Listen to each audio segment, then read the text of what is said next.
Not department. Check check. Sir, आज तुम्ही केंद्रीय मंत्र्यांसोबत बैठक घेतलेली आहे, काय विषय होते, कशासाठी ही बैठक झाली? सर, अर्ध्या तासापेक्षा जास्त चर्चा झाली.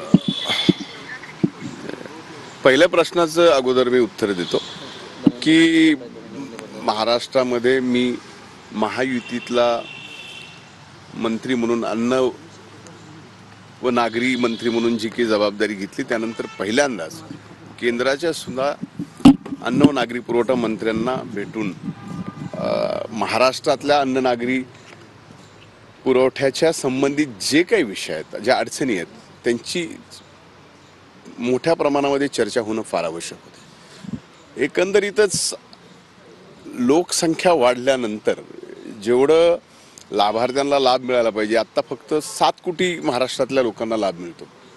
जनसंख्या वाढली आहे तर ती 8.5 कोटीपेक्षा जास्त लोकांना लाभ मिळाला पाहिजे. आज जे लाभार्थी आहे, ज्या लाभार्थ्यांना राशनच्या ह्याच्या फॉर्मॅटवर यायचं तर पूर्ण माहिती त्यांना द्यावी लागते. ऑनलाईनच्या समस्या आहेत, ह्या सगळ्या गोष्टी इन डिटेल आहेत.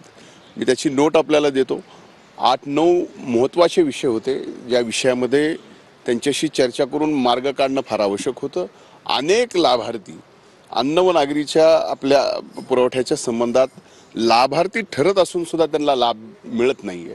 ही फार मोठी समस्या आहे. आणि एकीकडे आपण अन्न सुरक्षेच्या संबंधामध्ये प्रोटेक्शन म्हणून सगळ्या गोष्टी करतो आहे, आणि त्यात जर हे लाभार्थी लाभापासून वंचित राहत असेल तर ती समस्या सुटली पाहिजे.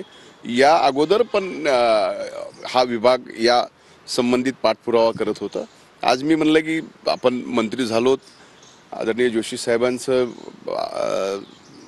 जाऊन समस्याही मांडाव्यात आणि त्यांचे अभिनंदन करावं. त्यांच्याकडे पण अन्न नागरी पुरवठा आणि माझ्याकडे पण आलं तर महाराष्ट्राच्या या सर्व समस्या सुटल्या पाहिजेत त्या भावनेतून आणि इथंभूत म्हणजे सर्व गोष्टी ज्या आहेत त्याच्याशी चर्चा झाली. कुठल्या भागातले आहेत आणि यामध्ये एक मिनिट.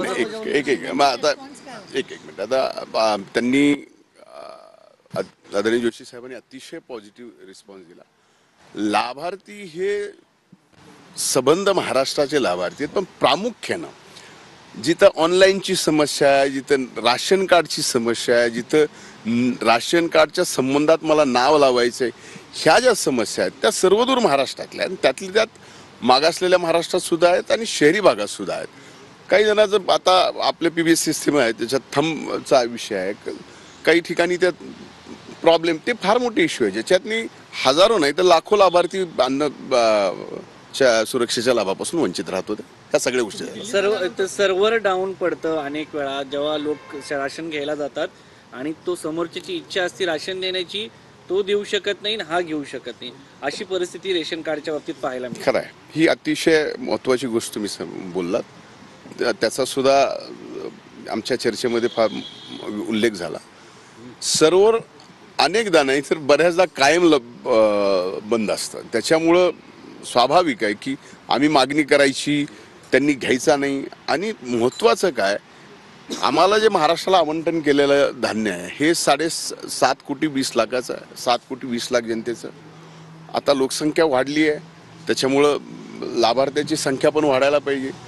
आणि ज्या वेळेस या सर्व्हर डाऊनमुळं आम्ही माल म्हणजे राशन आम्हाला द्यायचं आहे, लोक घेऊ शकत नाहीत, ह्या सगळ्या परिस्थितीत आम्हाला अडचणी आहेत. तर राशन घेणारे घेत नाहीत, त्याला अडचण सर्व्हर डाऊनची आहे, देणारा द्यायला तयार आहे आणि म्हणून त्याच्यामुळे आमची संख्या कमी गेली की मागच्या वेळेस तुम्ही मालच नाही उचलला. ह्या समस्या फार मोठ्या प्रमाणात त्या या ठिकाणी आता